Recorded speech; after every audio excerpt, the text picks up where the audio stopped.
Hey Emma, Yes, Madelyn. what would you call it if the most famous oatmeal man on the planet turned into a sheep? I don't know. What would you call it? Baba is Quaker.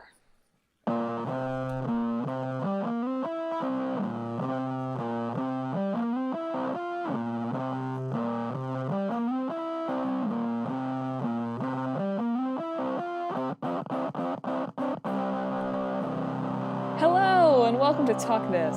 It's dangerous to podcast alone. That was disappointing to you. I just feel sad. Why? I don't know. Just really hit me in the sad bone, you know? I don't understand. I thought it was a top 50% kind of joke. It just was so... It was just so you, Madelyn. That it threw me into a bit of existential angst. Because it was about oatmeal? Sure, yeah. Is that why? Yeah, it was about oatmeal. Is that why it was so me? Yeah, no? Yes. Now I'm in a bit of existential despair. Anyway, folks, thanks for tuning in. I am your oatmeal host, Madelyn. I'm your serial host, Emma. Not like the podcast. Yes, with a C. And this week, as you may have surmised from my opener, or you might have just thought that I was really into oatmeal for some reason. We're talking about Quaker Oats. It's a sponsored edition of Talk This. Quaker Oats. Sponsor us, please. I do eat you a lot. No, We'll eat you on the podcast. Well, Madelyn will. Madelyn will eat you on the podcast. To be honest, I don't eat as much Quaker Oats as I used to. We'll go into deep oatmeal ASMR land. When I lived in college, I would buy a month's supply of Quaker Oats at CVS at a time. Yes, I remember you doing that. But now I buy Trader Joe's brand. So there goes Madelyn, our chance. don't But I tell would them return to that. Quaker if they sponsored me. So not that brand loyal. But we would be for a sponsor. Quaker Oats, we would be brand loyal. I cannot stress that enough. Anyway, it's not actually about Quaker Oats. This week we're going to be talking about the iconic, classic, game-changing video game Quake, and also the mind-bending puzzler, mind-bending, I think I just said, mind-bending puzzler. That's how bent your mind is going to get. Yeah. Baba is you. I've been seriously thinking about resolving this year that I will play at least one of the games that we talk about each episode. That might be a lot. I know. But I'm 1 for 1 so far. Good. That's good. Before we get to Quake, because I know we do the new game last, but I just needed to say, did you know that Baba is a rabbit? What? Baba is a rabbit. Well, that messes up my whole joke. That's true. I didn't think about All the that. Baba is You fans being like, interesting, but Baba is a rabbit. You know what? I saw this at a couple of sources, but who knows what the real truth is, because Baba doesn't really look like any sort of animal. I just sort of assumed it was a sheep because its name is Baba. But it's a rabbit. Well, I've pushed the blocks around to make Baba is sheep, so we're cool. Okay, good. So anyway, time traveling back. Now we're going to talk about our old game, which is Quake. So Quake is a shooter from... It's ID, right? Not id Software. No, I think it's id Software. At least I say id Software. Great. So another week where we're going to embarrass ourselves by opting for the wrong pronunciation, no doubt. Yes, we just switch every time we say it. That's our workaround. But Quake was released in 1996, making it, almost 23 years old now. Mm-hmm. It was originally released to the PC, but was eventually ported to the Sega Saturn and N64. I always get a little bit more existential dread when we do a game that's older than me. Mm-hmm. but particularly when it's just like slightly older than me. Yeah, like just barely. Yeah, when it's something like, like Pong or Tetris that's like 80s type thing, it's like, oh, whatever, that's old. But then it's like... Listen to Emma alienating all of our viewers who have passed their mid-20s. So then it's viewers. like 1996. I just said viewers. Oh, I'm a mess. All of our viewers in their mid-20s. Yikes. Okay, go on. It's fine. I'm going to cry. But when it's like 1996, it just hits different. I don't know. That's a side note, though. Let's talk about Emma's Quake. in some real existential despair. It's a new decade, okay? And 2020 has not started off slow. So we're just vibing. We're just vibing. Couldn't have said it better myself. Anyway, so you could play Quake on any of those old school consoles. There have also been mobile versions released. Not mobile versions like you're thinking. Mobile versions like it was one of the games included on a dumb phone. Kind of mobile versions. On like a BlackBerry? It wasn't a BlackBerry, but to that effect, yeah. It was like a game that came prepackaged with the phone. There's a Flash version that you can play for free. The source code was released, so there's a bunch of different kind of ways you can play the original Quake kind of out there in the world. The Quake is a series. There's Quake 2 and Quake 3 Arena and Quake 4 and a bunch of different Quakes. But kind of interestingly, I was reading about how Quake 2 was not really intended to be a sequel or even to really be the same series. They developed an engine for Quake rather than using the Doom engine that they already had for, surprise, surprise, Doom. They developed the Quake engine, which was very revolutionary, and I'm sure we'll talk about that a little bit. But they were making Quake 2, and they had some other name ideas for it, but they were all taken. So they just called it Quake 2. I guess so. Uses the same kind of gameplay, but totally shifts. So Quake, which is the game that we are talking about, takes a lot of inspiration from H.P. Lovecraft. Yes. A lot of Call of Cthulhu kind of stuff going on in this game. You end up fighting against like aliens or something from another dimension or something, nebulously evil, called the Shub-Niggurath. Which comes from the Call of Cthulhu. And so it's set in kind of this medieval environment. But Quake 2 just throws that away, and they're like, we're done with Lovecraft, let's do futuristic. So you can see they were sort of thinking they were starting a new thing, and then they did not, exactly. Yeah. So the Quake engine, like I said, and one of the reasons Quake was a really revolutionary game, it was like the first game, I think, at least one of the first, but I think the first to use real-time 3D rendering as opposed to kind of the 2.5D stuff that had been used in the past. Yeah, no sprites or anything like that. Yeah. So that was a huge step forward in terms of all of the shooter games that we dunked on a couple of weeks ago talking about our sequels.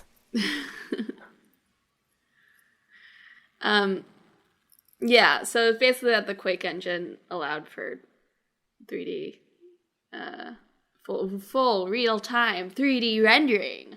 What does that mean? It's 3D, as opposed to the Doom engine, which did not allow for that.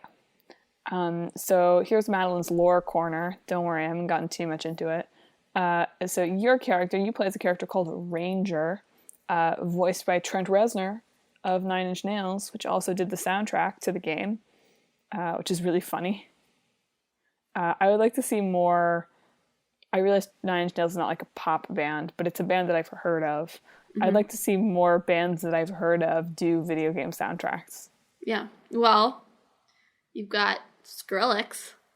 Well, he didn't do the soundtrack, but he's still there. Kojima loves himself some Low Roar, which was not a band I had heard of before Death Stranding, but was sure a band before it existed. That's 2 examples. Cyberpunk 20 whatever 70 something. Yeah, has a whole bunch of different bands that I had both heard of and are real people. I'm sure there's others, probably. I just think it would be cool. That's all I'm saying. Yeah. But he also voices the main character. Which is like, what a weird, I don't know, I just think that what a weird thing. Like, somebody must have just been buddies. And so your character, Ranger, you've been sent through like a teleportation tech called a slipgate to fight off an enemy that's been codenamed Quake. Title drop. So Quake basically has like co-opted the slipgates to their own teleportation technology, and they're using it to send monsters to test out humanity's like warmongering war abilities. So you need to gather the 4 magic runes from the 4 dimensions of Quake to destroy Shub Niggurath. Yeah. And that's the game. I want to bring up that Quake was first brought up inside of id Software, not as its current incarnation, but they announced or advertised a game called The Fight for Justice, which would be a follow-up to Commander Keen, which Commander Keen is like a side-scrolling game that's a little bit more kid-focused, but the main character of that was going to be named Quake, and he was going to be the strongest, most dangerous person on the continent, and he was going to have thunderbolts and stuff. Like Thor. But then that never came out. Well, basically they were making this game and they kept being like, that's too much, we have to scale it back. That's too much, we have to scale it back. And then it became a first-person shooter that was a follow-up. Was a building off of their other first-person shooters. I'd been kind of distantly aware, but in doing these episodes, I realized that really, like, id Software just, like, made the first-person shooter genre, didn't they? Yeah, pretty much. Like, all on their own. Like, between this and Doom and Wolfenstein, like, those are, like, the 3 first-person shooters of the classic era that I am aware of, and they're all from id. What do you think games today would be like if they hadn't made those games? I don't know. I mean, I'm sure somebody would come up with it. Come on. You know? I guess, I mean, obviously, I know somebody would have made it up. But even if it had just happened, like, 5 years later, like, do you think that would have changed the landscape of gaming as we know it? I don't know. It's hard to say things like that. Probably. I think almost certainly. I won't say how, but it feels like almost necessarily. Well, I know a lot of people used their engines and stuff, too. So even more than just the influence the game had, like, a lot of games wouldn't have been able to use those engines at all. So, cheers to game developers. I don't understand what you do. Seems like a mess. But glad you're doing it. I'm also fascinated by, so I feel like especially games of this sort of particular 90s era tend to have really active modding communities. Yeah. Which is something that I am in equal parts fascinated by and do not understand in the slightest. Yeah. I don't understand how people do it. Like, how do they have the technical know-how to do it? You get into the code somehow. I don't know. Well, so they put out the source code, so I do understand, like, okay. I mean, nowadays, though, they don't put out the source code. Well, right? I know nowadays that they don't. Of course not. I'm no dummy. But in the case of Quake, they did eventually put the code out there. And they also had some issues with, like, the original way they sold it was via shareware. And, like, you would get the file and then you would, like, pay for access, basically. But, like, immediately all these people were like, why don't I just hack in? And it's all there. Yeah. But I'm just fascinated by people that have the ability to do that. Yeah. Because my coding ability is roughly 0 to just a teeny tiny smidge of HTML. Yeah. Well, modders use their power for good, mostly, and other people use their powers for evil. Is there a cup noodle Quake mod? I want it. So Quake has a lot of mods. And importantly, so something I haven't talked about Quake yet is, so we were talking about the single player campaign, which is all well and good and important. But Quake is probably even more important for the way that it really pioneered online multiplayer and expanded that and created communities for that in new ways. Yeah. It also had a pretty active speedrunning community. Yes, Quake done quick. Yeah. So it's a good one to be talking about this week then, as we head into speedrun season. Yeah. Yeah. So Quake was one of the first games to have maps that were made specifically for multiplayer deathmatch play, as opposed to just being played on the same maps. They talked about I was reading an article where they were saying some of the ways that they made decisions about this were just like two of the guys on the team would play multiplayer against each other all the time. And so they like set a limit on like how many lives or how much ammo or something that you had just to like make them stop playing. It's like they couldn't play forever. Which I thought was funny. But yeah, so Quake really developed sort of like the idea of clans and like that kind of infrastructure. That's not exactly what I mean, but roll with me. Really developed in Quake. Of course, Team Fortress was a really successful mod based on Quake's Capture the Flag. And Quake Done Quick, which is the speedrunning community movie, actually, or series of movies, where it was collaborative speedrunning. It was not speedrunning like we really look at it for records today. It was really different. Like people would just play each level and then stitch it together into a compilation collaboratively, and then people would mod it like machinima, which I can never say. I always want to drop a syllable of. But there's some like first examples of that kind of movie making and reskinning and putting it into first person perspective in new ways, different camera angles with this game. So basically, it invented video games.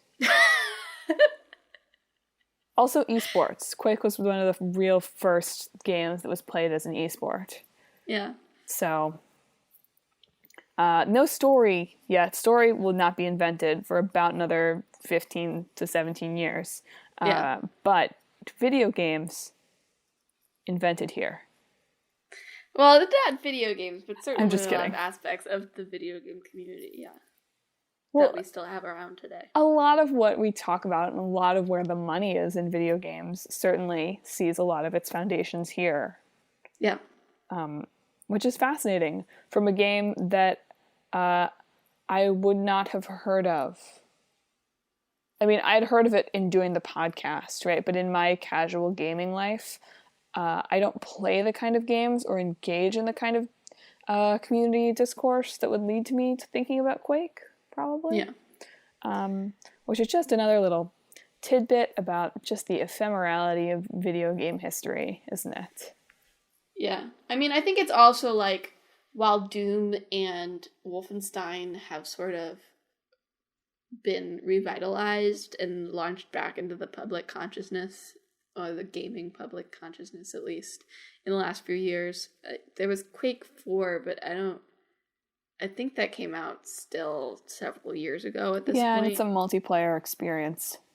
Yeah. So it hasn't quite come back in the same way that those two series have. Despite it being rather foundational in a lot of ways. There's also been some cool work with AI in Quake. Did you read about this at all? No. So it's one of the first games that DeepMind, which is like Alphabet, aka Google's like AI thing, that's one of the first 3D games that they've been experimenting with AI. They've been doing a lot of work in the 2D realm with StarCraft 2. Mm-hmm. For example, they even have like DeepMind out there just playing players without telling them, and it's now in like the top 0.02% of that game. Wow. Which is wild. But they have AI playing like a heavily modded version of Quake 3 Arena as Capture the Flag mode. The graphics are different. It's still 3D, but from the way I was understanding it, it was like you're not really. It's like they're dots somehow. They seem to have modded it. It would not have looked recognizable necessarily to someone who had played the game. But it was learning sort of how to collaborate and how to strategize. And theoretically, these games are much, much more complicated than chess or even Go, which are often kind of the things we hear talked about with AI. Yeah. So the robots are coming too. Quake also invented robot domination. Terrifying. But yeah, it's achieved human level performance in this kind of modded version of Quake 3, which is wild. Yeah. Yeah. So, just in case you needed a little more existential dread, the robots are better at you than games too. I never doubted that, to be fair. Yeah, just imagine going online to play a game and like you get beaten, you realize it's by a robot. It's just going to be a new level of gamer rage. Yeah. I mean, you know, we're not going to go into like the theoretical nature of programming robot AI or ethics of it or whatever. And that's all I'm going to say. Fair enough. I think the ethics of using AI to beat down toxic gamers is yes. Sure. And that I will accept my gamer robot overlords in that capacity. Sure. But what if then the AI becomes the toxic gamer? That's true. That is the danger, that the AI learns that it needs to be toxic in order to win. Yeah, I don't want a robot calling me like slurs over the voice chat. It's saying. Not funny, but it is pretty funny. Like, would I be able to tell the difference at that point? I don't know. This feels like a good kind of game about being in a game, like a game that you would make about playing a game. Like I can't remember what it's called, but you know that game that came out? It's sort of like about a game that's sort of Quake-like, where you're like playing an old game, but there's no one on the server. It's just you. Oh, yeah. Oh, man, I can't get Ready Player One out of my head. That's definitely not the title. Yeah, no, I saw stuff like that. The stuff about that. So I feel like you could make a similar type of game where it's like you're playing Quake, but like...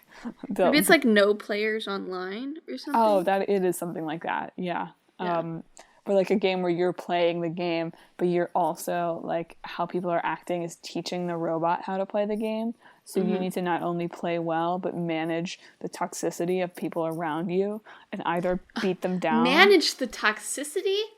That's not the way of the game company.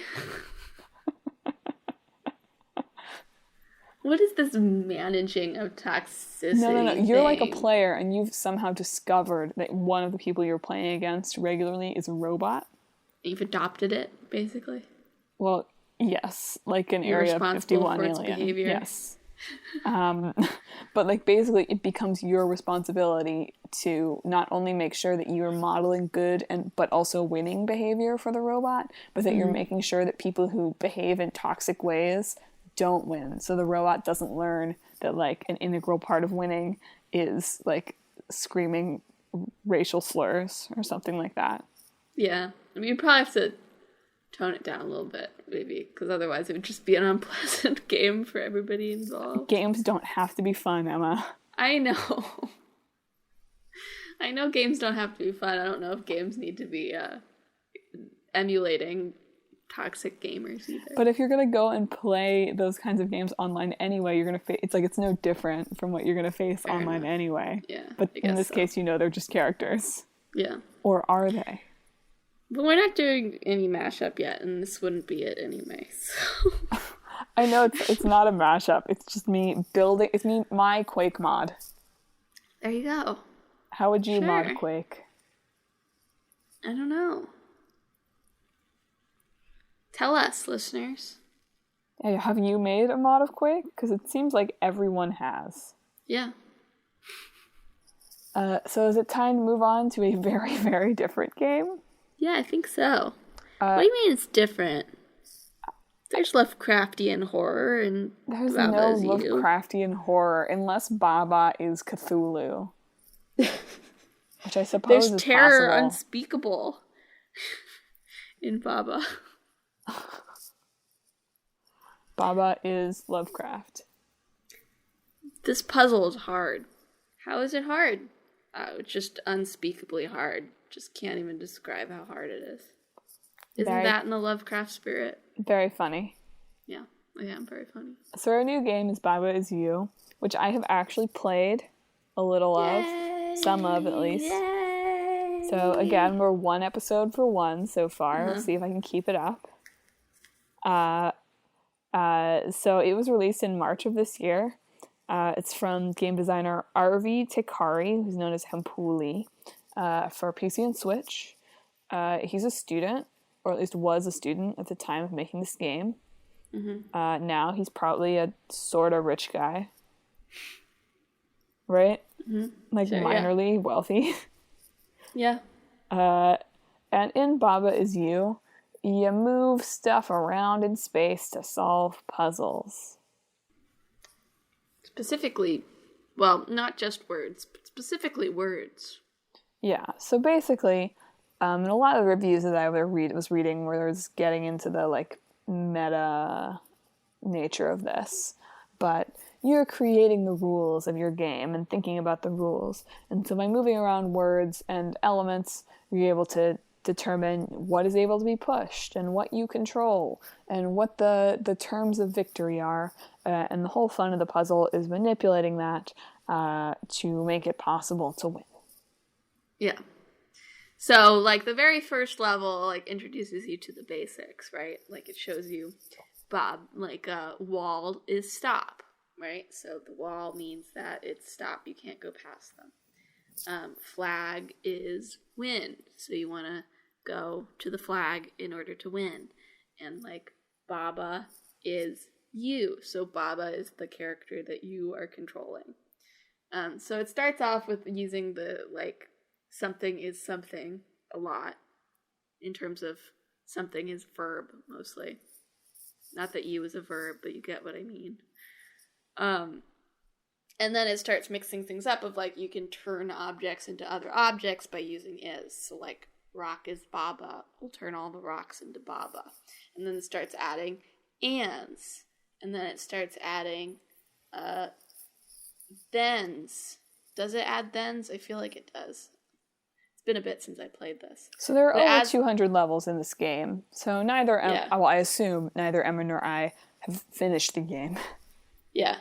Or it'll add little rules that you can't alter. So, like, sometimes it'll have something like rock is rock, which means that you can't turn rock into anything else because rock will always be rock.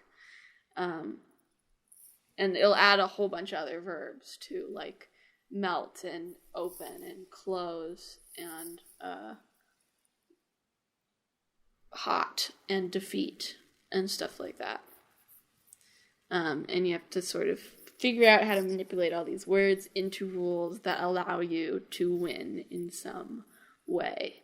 And my experience with it has been either it just clicks or you don't get it. I spent a really long time trying to do one of the challenge levels. Yeah. Ooh, maybe this summer. I don't remember when I was playing this. But it was so satisfying when I got it right. I'm not quite sure I could repeat it, but it was so satisfying. Yeah. I think I've gotten, like, a couple of the challenge levels right, but even then it was like it clicked or it didn't. Do you feel that stepping away from the game helps you to enter again with fresh eyes? No, I don't think so.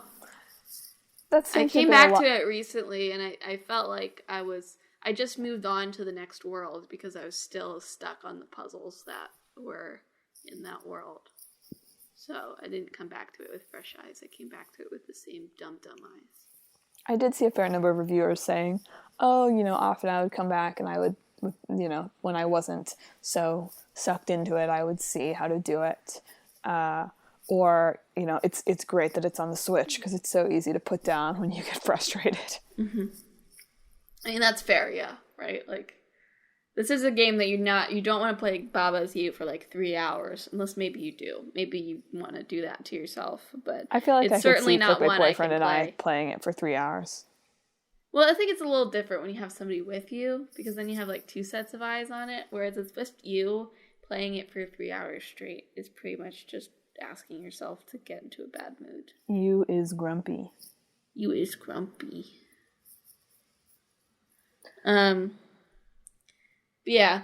It's very clever, and it is very satisfying when you get it, but when you don't get it, you really do feel stupid. That's been my experience with it. This is a low episode for Emma. It's just full of existential despair, Yeah. Outside of these games, just I'm bringing that vibe into it from life. I really like the way that the designer talked about how he came up with the levels, because it reminds me of how I write plays. Is that he says he came up with something, a cool or amusing solution, and then worked backwards from there. Which I tend to title things and then write.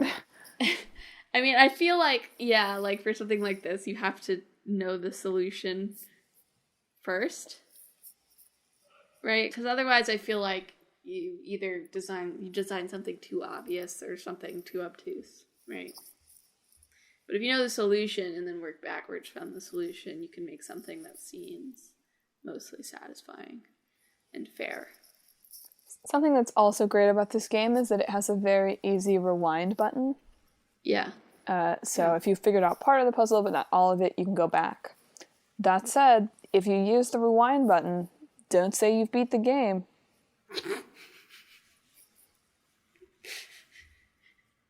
Can't say you're a real Baba Is You fan just because you played the game. Real Baba Is You fans change the state of the items around them by using words that they push around. Didn't you know? That was a rough... I thought that was going somewhere funnier than it did. Wow. This is coming from you. Hypocrite is you. Real Baba Is You fans have melted themselves in lava thousands of times. Real Baba Is You fans have accidentally deleted themselves. That's very real. No, the rewind function is pretty much necessary in Baba Is You, particularly because I just move Baba around kind of randomly, so sometimes I knock into words that I really shouldn't be knocking into. And suddenly Baba is not you. When do you think AI will be able to play Baba Is You? Okay, by the time it knows how to beat every level in Baba Is You, it has become our lords. I don't know, I feel like this is the kind of game that would be easier for it to figure out, because it's basically just like fun coding language. Sure, it's easier for it to figure out than multiplayer games. Yes. But still, I think when it can figure every puzzle out in 0.2 seconds, it's smarter than all of us and shall be either our benevolent or malevolent overlords. Or just a volent overlord. A what? Volent. Oh, I getcha. I do think it's what's really clever about, I mean, part of what's really clever about this game, other than the obvious, the puzzles are clever, is how it really plays with manipulating the player feeling smart and dumb. Mm-hmm. Which obviously is something that's really necessary to puzzle games, but it's something that would be, I think it would be cool to, I mean, obviously I need to think about this a little more because I just thought about it in the context of Baba Is You, but it would be cool to see different games that are more outside the puzzle genre playing around with that, because making you feel dumb and then making you feel really smart feels like a great motivator. I mean, a lot of games do put puzzles. I know, but I'd like to see necessarily puzzle games. I'd like to see more fun ways of doing it. Yeah. I do feel that way sometimes in Death Stranding. That's true. But Death Stranding is really a puzzle game, isn't it? Yeah, kind of. Like when I walk on like a sheer face of a mountain so I don't have to deal with the BTs. Feel kind of dumb, but also very smart. A big brain moment. Yeah. It's like, what if I got him to walk like 5 miles on like a 50-degree angle? That seems good. I do appreciate that Baba is you. Like, it's very rare for you to get totally stuck because it'll have several levels open to you at once, usually, especially as you get deeper into it. Like, the first few puzzles aren't super complicated. They're kind of just teaching you how things work, and then once they become more complicated, they start being like, okay, here's 2 puzzles you can try. So if one of them's not clicking with you, you can try the other one, and then if you do that, a lot more puzzles, and you don't have to finish every single puzzle in the world before the next world will open up. And you can move on to that if you're stuck on the ones that are left over. So I do really appreciate that. I think that's a smart design choice that a lot of puzzle games could think about. Yeah, we like multiple options. Yeah. Because there's nothing worse than, like, you're just stuck on one thing. Like, generally in that case, I'm just, like, looking it up. Yeah. I have this issue in, like, other genres, too, of, like, I'm just stuck on, a hard boss or some sort of roadblock, and so I'll just, like, either look up where I'm supposed to go, or if I have difficulty options, I'll just stick it down to easy to get through it. So I think the difficulty option thing is fine, but I do think it is sort of interesting to think about how does the just ubiquitous availability of pointers and guides affect our experience of games these days? I mean, and this is not a rule, but I do generally find that I get stuck on remakes or remasters more than I do on new games. Do you think that that's because those games are harder, or is it something else about them? Maybe they're harder, but also they just don't have some of the quality of life sensibilities yet. Like, you know, like, keeping track of quests is one thing that even modern games struggle with. That's just like, just give me a list of them, you know? You know what? Otherwise, I'm going to have to look them up, or I'll forget quests in my personal life. So, yeah. It's real. The only quest I've managed to remember from, like, something that doesn't give me a quest list all on my own is the ghost girl in Pokemon. Because that's freaky. She was gone when I went back.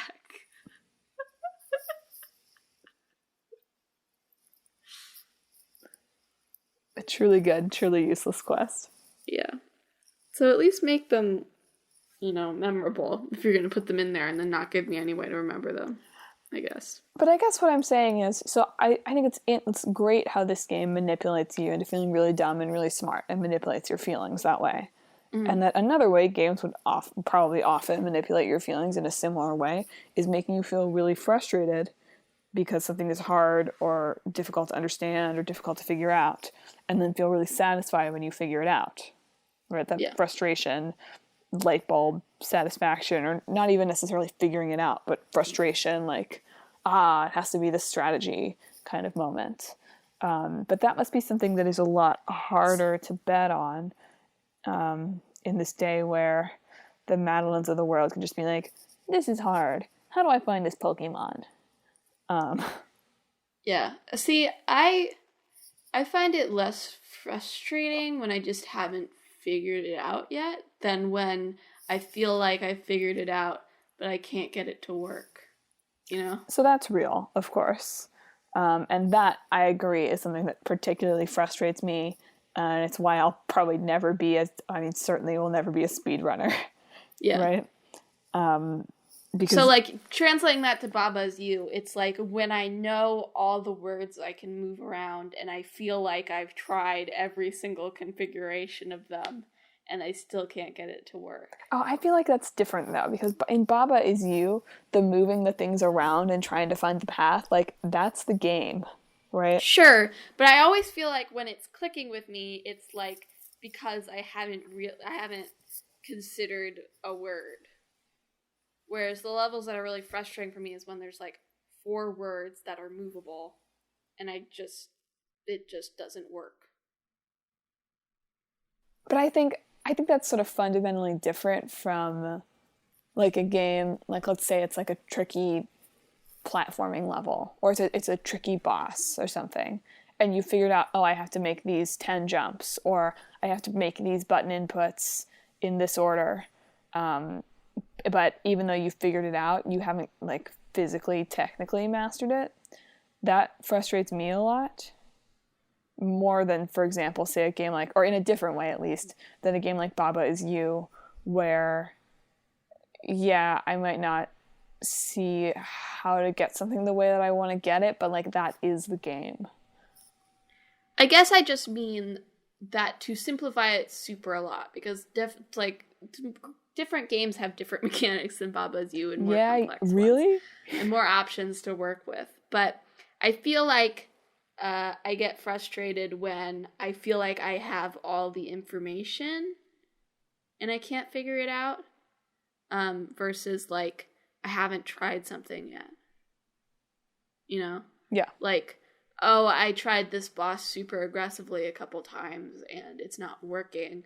What if I tried it more defensively and whittled down the health? What if that's the way to do it? Right? Or something like that.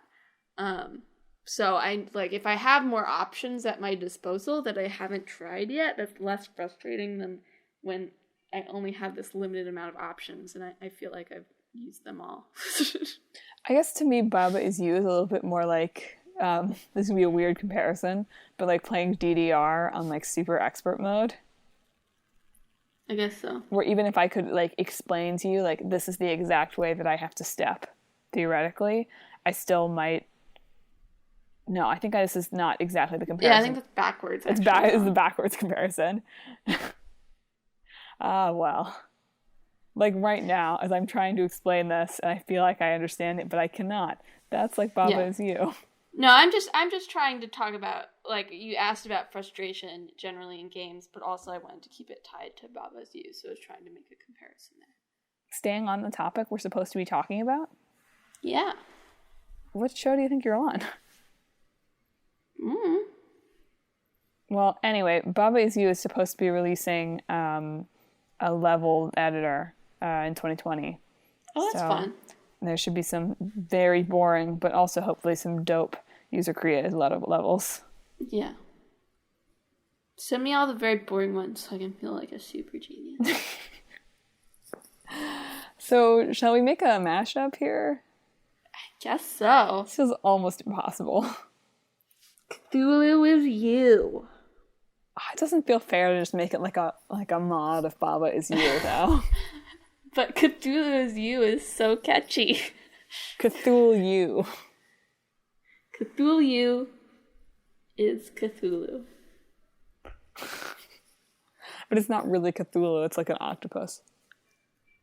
Octopus is Cthulhu. Just in the same way Baba is a rabbit, I mean. Yes, exactly. Baba Is You is once again one of those games that's just like, it's so almost specific. Too simple. Yeah. I mean, so is Quake, to be fair. Yeah, but Quake at least gives you, like, it's a first-person... I mean, you know, I realize it's not that exciting, but it's like, it's a first-person shooter. It's an esport. Baba Is You as an esport. Maybe you have it, like, trying to bring, like, a multiplayer element into Baba Is You, like, Twitch plays Pokemon type thing. Oh, no. That would be horrible. Twitch plays Baba Is You would be just genuinely bad.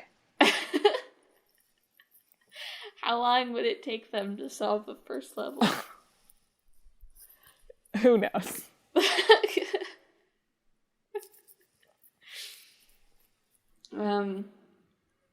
But that's the first idea that pops into my mind, is some sort of thing where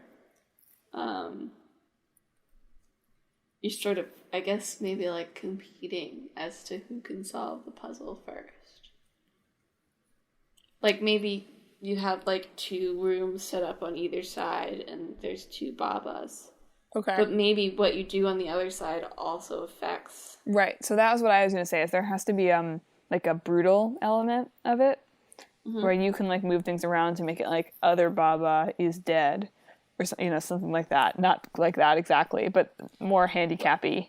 Yeah, but I think you need to be clever about it. Like, it affects you too, so you have to think about where you are and how moving the words might hurt your opponent, but also help you. And no, I will not design a puzzle for it, because that sounds hard. Yeah, I mean, it would be really hard to design for, but you could also design co-op levels, which there is co-op in Quake as well. Yeah, yeah.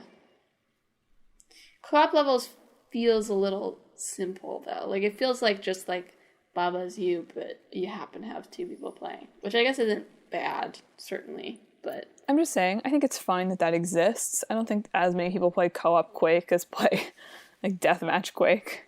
Sure. And Quake does have a literal capture the flag mode, which is more or less what you do in a lot of Baba is you, so... Yeah, yeah. I mean, not quite like that. Yeah, I know, not quite like that, but you get the flag. Come on, roll with me here. I'm rolling with you. I'm rolling with you. Alternately, you could do this game where instead of it being like a 2D, you're moving blocks around a screen, it's a first-person shooter where you have to, like, you're in the first person and you have to run around to move words around in a 3D environment. That sounds very complicated because reading words in a 3D environment does not sound...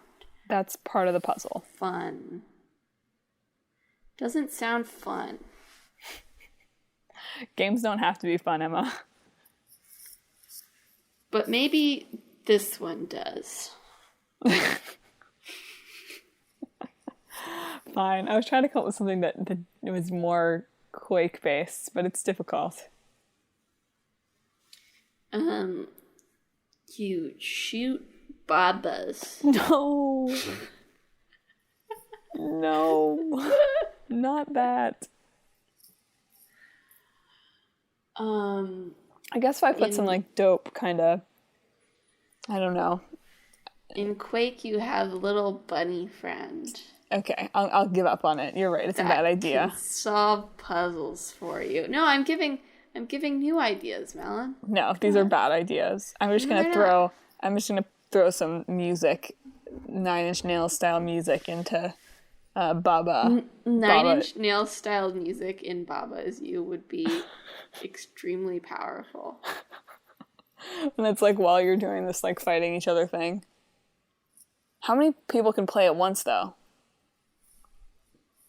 Can play what at once? What we had currently conceptualized as 2-player head-to-head. Baba is Doom. I think it would just have to be 2 players. I think adding any more would be I suppose you could play painful. it with your clan. With your clan? Like, you could have multiple people on each, like, you know what I mean? Theoretically, you could come up with levels that are like 4 people could play, 2 versus 2. Would also be complicated. Oh, like you have a partner Baba? Yeah. I feel like adding any more than 2 characters, 2 players is... Like, this is already way too complex to even really be a feasible game. You know? Like, it's a fun idea, but, like, who would want to design for that? This guy designed over 200... You know what? People are going to design it. Do you see Mario Maker, Emma? Sure. People love designing crazy hard stuff. Sure. But you want the players to feel satisfied with it, too. And I don't know if anybody who plays that level in Mario Maker with all the rotating fire things really feels satisfied. Well, maybe you make the puzzles easier, but there are so many other ways to sabotage that it becomes more about the sabotaging. Yeah. Again, though, I mean, I guess you have the rewind feature, but, like, there's so many ways that it would end up in, like, a draw. Well, that's why I think it has to, maybe the puzzles need to not exist as much. Like, the puzzle is like, maybe it really is literally a capture the flag kind of game where you each have a flag, but you're also moving things that cause handicaps for the opponent by creating new rules. And in that case, you could play with more players. Maybe you have one getter and one stopper. Yeah. And there's like a time limit. I like that. That way it's a little bit less chaotic, I think. Capture is flag. Yes. And that way you have like a clear goal. You don't have to balance two goals in your head. Yeah. As we just talked about, unless we had the two goals written down, that would be unacceptable. I'm just kidding. I think I missed something. Like side quests. Oh, right. Yes. All right. So, folks, thank you for tuning in to another episode of Talk This. It's dangerous to podcast alone. We're going to let Emma contemplate the meaning of life and get some sleep. And in the meantime, I'm going to tell you a little bit about our social media presence. We are on Facebook, Twitter, and Instagram at Talk This Podcast, and we're on YouTube at Talk This Sisters. Emma was just telling me today that she's writing a new script for Play This. So watch for that coming back in 2020, in addition to other YouTube content. And watch our social media to get all the latest updates about the show and some things we're thinking about and all that good stuff. You should also check out our website, www.talkthispodcast.com. It'll be getting a facelift sometime in the next soonish. So check it out now for the retro version. Yeah, this episode probably doesn't have a blog also, just because we're transferring or doing some transferring stuff with our website. And I'm scared to touch anything, basically. But hopefully that'll all be settled by next week. I'm sure that it will. I feel very confident. But it doesn't really change anything for you, dear listener. You can still read about the show, read about us, see the games that are in the hat that we're about to pull from, and check out our blog, featuring long-running series, Clickbait Boyfriend, where my boyfriend is just so close to finishing Kingdom Hearts 3 until the new DLC comes out at least, and Split Screen, where we are increasingly not close to finishing My Hero Academia, and, making steady progress through Coffee Prince. As well as other video game related content. I'm going to try to write other blogs this year. I'm excited about that. Let's see. Last but not least, and perhaps most importantly, if you like the show, you should subscribe. We're on Apple Podcasts, Google Podcasts, Stitcher, TuneIn, Spotify, Overcast, Pocket Casts, Castaroony, and Pandora on the line and on the app. Yeah, make us your New Year's resolution podcast. And Revolution podcast. Your resolution podcast. So in 2 weeks, we'll be back doing another episode like this one, talking about an old game and a new game that Emma's about to pull from the hat. And next week, it'll be a side quest of Emma's choosing. Yeah, I have to think about it a little bit still. I have a couple of ideas, but I want to try to pick something that will fit. And I probably won't. I did realize that by including our Game of the Decade episode, we pushed our next what we've been playing side quest to after the Kingdom Hearts 3 DLC comes out. Nice. So, good. Score. That wasn't my secret plan. Nope. So, Emma, why don't you go ahead and pick an old game for 2 weeks from now? Okay. I have updated the list to replace the stuff. It's not on the website yet because, like I said, I'm scared to touch anything for irrational reasons. But we had 5 games that we had already pulled from our 10-game list, so I figured it was time for a revitalization. So our old game is going to be Destroy All Humans. Nice. Mm-hmm. Nice, I say. Mm-hmm.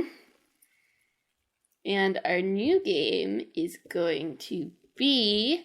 This one has also been updated. I'm just saying that in case I pick something and you go to the website and you're like, what the heck, Emma? That's not in the list. It is. Just not there yet. I don't trust you with the information. Judgment. Nice. Both of those are actually on the website, so I could be lying. Maybe I didn't update the list. You'll never It did take know. you a long time, so... The random picker I use has started doing like this roulette wheel like effect that takes like 10 seconds. Remember when we used to have a real hat? Tell me. Yeah, that was. We could probably go back to that now, but it would require me like owning paper. You know? Well, folks, on that note, thanks again for listening. We'll see you next time for our side quest. And Emma, why don't you send the good people off with a pithy line? This week, I hope that you is good.